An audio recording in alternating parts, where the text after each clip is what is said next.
Welcome back to Listen and Learn English. I'm Liam, and I'm joined by Sophia. Today we have a very special episode for our A2 and B1 learners. If you're looking to improve your listening and speaking skills naturally, you're in the right place. Thanks, Liam. I'm really excited about today's topic because it's something that happens to all of us. We are talking about at the repair shop. Specifically, what happens when our technology, like our phones or laptops, breaks down. Oh, tell me about it. Just last week, I dropped my phone on the sidewalk. My heart stopped for a second. Have you ever had that mini heart attack moment, Sophia? Absolutely. For me, it's usually spilling water near my keyboard. But today, let's imagine a scenario where we have to go into a shop and explain these problems to a technician. It's a great way to practice specific vocabulary and problem-solving English. Exactly. So, let's set the scene. I'll be the customer today, and Sophia, maybe you can play the role of the repair shop technician first? Sounds like a plan. Let's jump into the conversation. Hi there. Good morning. Good morning. Welcome to Quick Fix Repairs. How can I help you today? Well, I'm having a bit of a nightmare. I dropped my phone this morning while I was getting out of the car and, well, look at the screen. Oh, wow. Yeah, that's a pretty bad crack. It looks like a spider web across the whole front. Does the touchscreen still work? It works, but it's very glitchy. Sometimes it registers a touch where I didn't even press, and other times it doesn't respond at all. Do you think you can fix it? We definitely can. We see this all the time. Is it an iPhone or an Android? It's the latest iPhone model. I'm really worried about the cost. Is it going to be expensive? Since it's a newer model, the OLED screens are a bit pricier than the older ones. Let me check the system. For this model, a screen replacement usually costs around $200. $200? That's a lot. How long will it take? I use my phone for work, so I can't really be without it for days. I understand. We have the parts in stock right now. If you leave it with me, we can have it ready in about 2 hours. 2 hours? That's actually much faster than I expected. Does the repair come with a warranty? Yes, we provide a 6-month warranty on all our screen repairs. If the touchscreen stops working, or if you see any strange colors, just bring it back and we'll fix it for free. Okay, that sounds fair. Let's do it. So, Sophia, that was a very common situation. I noticed you used the word glitchy. That's a great word for English learners. It is. When something is glitchy, it means it has small technical problems. It's not completely broken, but it's not working smoothly. And I asked about a warranty. That's a very important word when you go to a repair shop. You want to make sure that if the repair fails, you are protected. Right. Now, let's try another scenario. This time, let's talk about a laptop. Laptops are a bit more complicated than phones, aren't they? Much more, especially when it's a software issue or a battery problem. Let's switch roles. I'll be the technician this time. Hi, excuse me. Do you have a moment to look at my laptop? Of course. What seems to be the problem? It's been acting very strangely lately. It's incredibly slow. It takes about 10 minutes just to start up, and sometimes it just freezes when I'm trying to open my email.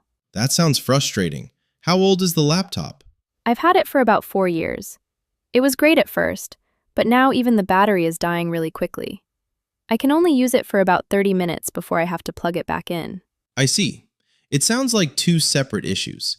The slowness might be because your hard drive is nearly full, or maybe you have too many programs running in the background.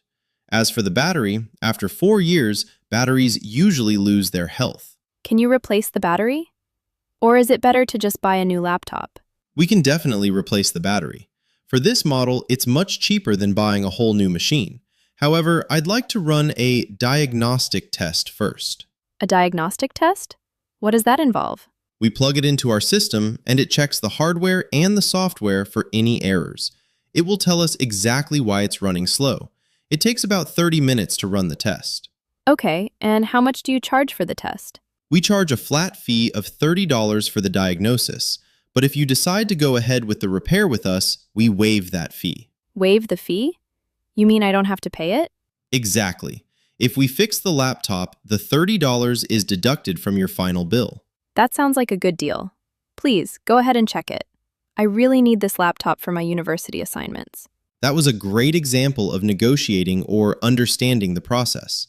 The word waive is very common in business. It means to give up a rule or a fee. I liked how you mentioned running a diagnostic.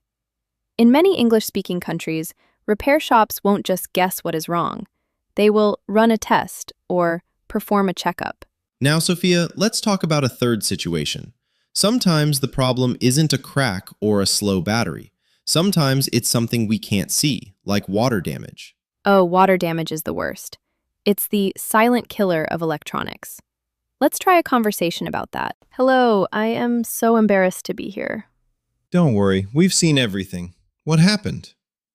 I was at a coffee shop and I accidentally knocked over my latte. It went right all over my tablet. Oh no! Did you try to turn it on after it happened? I did. I wiped it dry with some napkins and tried to turn it on to see if it still worked. It turned on for a second, then the screen went black and it started getting really hot. Okay, that's actually the worst thing you could have done. When an electronic device gets wet, you should never try to turn it on. It can cause a short circuit. I know that now. I read online later that I should have put it in a bag of rice. Is that true? Actually, the rice trick is a bit of a myth. It doesn't really pull the moisture out from the inside parts. The best thing to do is to bring it straight to a professional. Can you save it? I have all my vacation photos on there and I haven't backed them up to the cloud. We'll have to open it up and clean the internal components with a special chemical to stop the corrosion. It's a 50-50 chance, to be honest. Water damage is tricky. Please try your best. How much will it cost just to try? We have a no-fix, no-fee policy for water damage. If we can't get it to turn on and recover your data, you don't pay anything except for the shipping of parts if we need them. That gives me some peace of mind. Thank you so much. No fix, no fee. That's a very popular phrase in repair shops in the UK and the US. It means if they can't solve the problem, you don't have to pay for the labor. It's a very fair policy. I also noticed you mentioned backing up to the cloud. That's a very common phrase now. It means saving your files on the internet, like Google Drive or iCloud, instead of just on the device. Definitely. If you're an English learner, knowing these terms, backup, short circuit, moisture, and corrosion will help you a lot if you're ever in a shop in a foreign country. I think we should do one more quick one. What about someone who is picking up their device after it's been fixed? The collection phase. Good idea. Let's finish with a successful repair story. Hi, I'm here to pick up a phone for Liam. I got a text message saying it was ready. Let me check. Ah, yes, here it is. The screen replacement is finished. Wow, it looks brand new. I can't even see where the crack was. We used a high-quality replacement part. I've also applied a tempered glass screen protector for you, free of charge, to help prevent it from breaking again. Oh, that's so kind of you. Thank you. So, what is the total for today? It comes to $200 as we discussed. You can pay by card or cash. I'll pay by card. Here you go. Great. I'll just print out your receipt. Keep this safe as it acts as your warranty document. Perfect. Thanks for the quick service. You've really saved my week. You're very welcome. Have a great day and try to keep it away from the pavement. That was a much happier ending than the water damage story. It really was. Repair shops can be stressful, but if you have the right English phrases, you can explain exactly what's wrong and understand what the technician is telling you. We covered a lot today, from cracked screens and slow batteries to the dreaded water damage. I hope our listeners feel more confident now. I think they will. It's all about practicing these dialogues out loud. You can even try acting them out with a friend. That's a great tip. Well, I think that covers everything for today's trip to the repair shop. I agree. It was a very productive technical session. That brings us to the end of today's episode. We hope you found these phrases and stories helpful. If you enjoyed this, please give this video a like and share it with a friend who is also learning English. To make sure you never miss an episode and to keep your learning journey consistent, don't forget to hit the subscribe button and turn on notifications. Keep practicing, and we'll see you in the next one. Happy learning!